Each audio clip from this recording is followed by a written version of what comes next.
मैं राजीव कुमार कौंडल आज आप लोगों के साथ एक अहम मुद्दे पर चर्चा करूंगा कि जो कसौली क्षेत्र में चर्चा का विषय बनी हुई है कि सनवारा टोल टैक्स। साथियों, जिस तरह से आपको पता है 2 दिन पहले माननीय उच्च न्यायालय ने सनवारा टोल टैक्स के ऊपर रोक लगा दी थी और जो ये इस केस के बारे में चर्चा करते हुए मैं आपको बताना चाहूँगा कि जो अब अगली जो इसकी तारीख है वो 22 तारीख की है जो रखी गई है, जो इंटरम स्टे की जो एप्लीकेशन है उसको डिसाइड करने के लिए। तो 22 तारीख को नेशनल हाईवे अथॉरिटी ने अपना जवाब पेश देना है माननीय उच्च न्यायालय में और उसके बाद इस जो स्टे की जो हमारी जो एप्लीकेशन पेंडिंग है उस पर डिसीजन होगा। तो साथियों, जिस तरह से आपको मैं बताऊं कि सनवारा टोल टैक्स को लेकर स्थानीय जनता में काफ़ी रोष है, गुस्सा है और स्थानीय लोग इसे कह रहे हैं कि ये टोल टैक्स ना होकर ये लूट की दुकान बन गई है। तो जिस तरह से आपको पता है साथियों, जो ये सनवारा जो टोल टैक्स है अभी 1 महीना कुछ दिन पहले ही ये सनवारा टोल टैक्स लगा और सनवारा टोल टैक्स लगते ही यहाँ पर ये टोल टैक्स ना होकर एक गुंडा टैक्स के रूप में उभर कर आया। यहाँ पर लड़ाइयाँ काफ़ी हुई, FIRs भी काफ़ी लोगों के ऊपर यहाँ पर हुई, लड़ाई झगड़ा। जो बिहेवियर था, जो इनका जो नेशनल हाईवे अथॉरिटी ने जो ग्रिल को जो ये काम दिया, उनका बिहेवियर भी बिल्कुल ही लोगों के साथ बिल्कुल ही गलत तरह से ये पेश आ रहे हैं काफ़ी लोगों के साथ। तो साथियों, मैं आपसे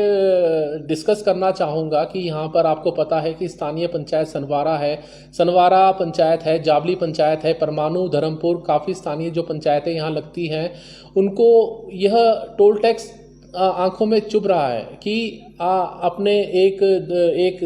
एक गांव से दूसरे गांव में आने के लिए उन्हें टोल टैक्स देना पड़ रहा है। तो जिस तरह से आपको इस टोल टैक्स के बारे इसके बारे में पता है कि जो ये नेशनल हाईवे अथॉरिटी का रोड जो ग्रिल कंपनी को सौंपा गया था, ये जो रोड था 2015 सितंबर में ग्रिल कंपनी को सौंपा गया और इन्हें 2018 में इसे कंप्लीट करना था। लेकिन जो ये प्रोजेक्ट 3 से 4 साल लेट हुआ और 3-4 साल लेट होने के जो इसका जो प्रोजेक्ट कॉस्ट था, जो DPR का इसका कॉस्ट था वो 750 करोड़ था। लेकिन लेट होने के कारण और इसका जो कॉस्ट है वो नियर अबाउट 2 से 3 गुना बढ़ गया। तो साथियों, जिस तरह से हम आपसे बात करें, मैं आपको बताना चाहूँगा जो एक रिपोर्ट थी, जियोलॉजिस्ट रिपोर्ट जो सबमिट हुई, तो उसमें कहा गया कि जो ये सारी की सारी कटिंग इन्होंने करी, जो ग्रिल कंपनी ने करी, वो अनसाइंटिफिकल तरीके से करी। अनसाइंटिफिकल जो इसका डिज़ाइन भी अनसाइंटिफिकल जो था, जो रिटेनिंग वॉल्स का डिज़ाइन था और जो इनका वर्क एग्जीक्यूशन था वो भी काफ़ी पुअर था। तो साथियों, आपको पता है बरसातों के दौरान इस जो सड़क थी ये मौत की सड़क भी बन गई थी। काफ़ी यहाँ पर एक्सीडेंट्स होते थे, बड़े बड़े पत्थर सड़कों पे आते थे और काफ़ी लोगों को यहाँ पर अपनी जान भी गंवाने पड़ी। तो साथियों, जो ये कंपनी थी बार बार आर्बिट्रेटरी में केस डालकर इसका कॉस्ट बढ़ाकर और ये जो सारा का सारा जो पैसा है जनता का, जो पैसा जनता के सिर पे ही ये सारा का सारा टैक्स का बोझ पड़ा। तो जिस तरह से ये सनवारा टोल टैक्स के बारे में आपको मैं बताऊं कि जिस तरह से सनवारा टोल टैक्स यहाँ पर लगा, तो जब ये रोड का जो नेशनल हाईवे अथॉरिटी रोड का काम कर रहा था, तो यहाँ पर काफ़ी दुकानें उजड़ी, काफ़ी लोग यहाँ से बेघर हुए, काफ़ी लोगों का रोज़गार गया। पर रोज़गार चलो लोगों ने तब भी अपना मन मार लिया कि कोई बात नहीं, डेवलपमेंट हो रही है, हमारे इलाके की डेवलपमेंट हो रही है। लेकिन हम लोगों को, यहाँ की जनता को ये नहीं पता था कि ये टोल टैक्स आने वाले टाइम में लोगों के लिए एक गले की हड्डी साबित हो जाएगा। तो साथियों, जिस तरह से ये टोल टैक्स लगा है, आपको पता है कि यहाँ पर गांव के लोग हैं, गरीब, जिस तरह से स्थानीय जनता है, काफ़ी लोग बेरोजगार हैं, कोई खेती बाड़ी करता है, तो उन्हें जब ये टोल टैक्स देना पड़ रहा है, काफ़ी लोगों के पास फास्ट टैग नहीं है और फास्ट टैग ना होने के कारण डबल पैसे इस टोल टैक्स के द्वारा लिए जाते हैं। तो साथियों, मैं आपको बताना चाहूँगा कि ये जो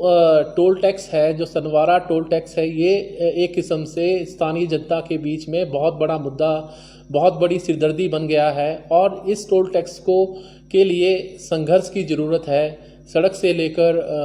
न्यायालय तक संघर्ष करने की ज़रूरत है। और जिस तरह से आपको पता है कि इस रोड पे 1700 करोड़ रुपए लगा, नियर अबाउट 1700 करोड़ रुपए, जो ये कहते हैं कि 1700 करोड़ रुपए इस रोड पे लगा,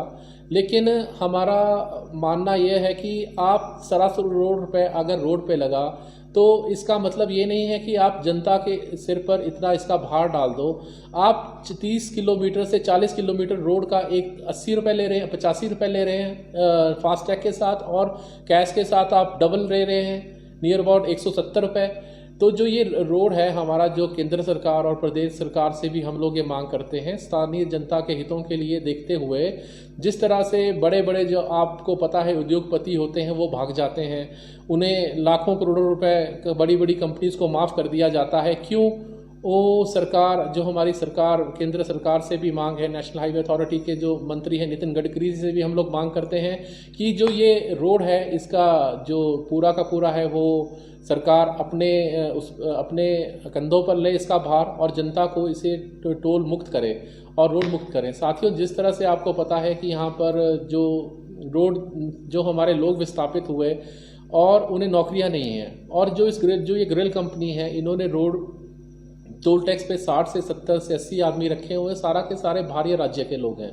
तो गवर्नमेंट की भी पॉलिसी है हिमाचल में कि नियर अबाउट आपको 70% हिमाचली लोगों को एम्प्लॉयमेंट देने पड़ेगी। तो हमारी मांग ये भी है कि जितने भी हमारे यहाँ पर विस्थापित लोग हैं उन्हें यहाँ पर रोजगार दिया जाए। उन्हें, जो हमारे बच्चे हैं यहाँ के स्थानीय बच्चे हैं जो पढ़े लिखे हैं, कोई किसी ने इंजीनियरिंग करी है, किसी ने ग्रेजुएशन करी है, कोई अलग अलग, कोई बीबीए है, कोई होटल मैनेजमेंट में कोर्स किया है, क्यों नहीं उन्हें यहाँ रोज़गार दिया जाता? अगर हमारे 50 से 60 बच्चे यहाँ उन्हें रोज़गार मिलता है तो, और इस टोल टैक्स की जो कीमत वो कम होती है, तो हमें इससे टोल टैक्स की भी कीमत कम होनी चाहिए। और अगर हम नॉर्म्स की बात करें तो जो ये टोल टैक्स है ये 60 किलोमीटर पे लगना चाहिए था, जो इनके जो रूल्स होते हैं, जो बायलॉज होते हैं जो नेशनल हाईवे अथॉरिटी के, लेकिन ये 30 किलोमीटर की दूरी पर लग गया। तो साथियों, हमारा आप सभी लोगों से आग्रह है कि इस टोल के लिए हम सभी को संघर्ष करना होगा। सड़क से लेकर मतलब हम संघर्ष कर रहे हैं जिस तरह से भी इस टोल टैक्स को लेकर, और स्थानीय जितने भी लोग यहाँ पर हैं मिलजुल कर ही इस जो ये टोल टैक्स की जो समस्या का, अगर यूनिटी में ही, जो अगर हम लोग सारे साथ रहें, यूनिटी में ही पावर होती है। अगर मैं आपको बात बताऊं कि अमृतसर के पास भी एक टोल है नेशनल हाईवे अथॉरिटी का, जहाँ पर स्थानीय लोगों की एकता के कारण जो जितने भी वहाँ पर स्थानीय लोग हैं उन्हें टोल टैक्स माफ़ है। तो अगर हम लोग सारे इकट्ठे मिलकर आवाज़ उठाएंगे और इस विषय पर काम करेंगे तो निश्चय ही जनता की जीत होगी, यहाँ कसौली के लोगों की जीत होगी, और हम सब लोगों को साथ में आकर इस समस्या का समाधान करना चाहिए, और आने वाले टाइम में हम इसका निपटारा भी करेंगे। तो मैं आपको इस विषय पर आगे भी जानकारी देता रहूँगा, टोल टैक्स के विषय पर जो इसमें घटित, जो कोर्ट में, जो माननीय न्यायालय में भी जो प्रक्रिया रहेगी, और जिस तरह से आपको पता है काफ़ी इसमें ग्रुप्स भी बने हुए हैं, सनवारा टोल टैक्स संघर्ष समिति, उसके तले भी हम लोग काम करेंगे, और जो ये टोल टैक्स है इसको हटवाने के लिए, इसमें टोल टैक्स माफ़ कराने के लिए, लोगों को न्याय दिलाने के लिए हम कार्य करेंगे। साथियों, धन्यवाद, बहुत बहुत धन्यवाद।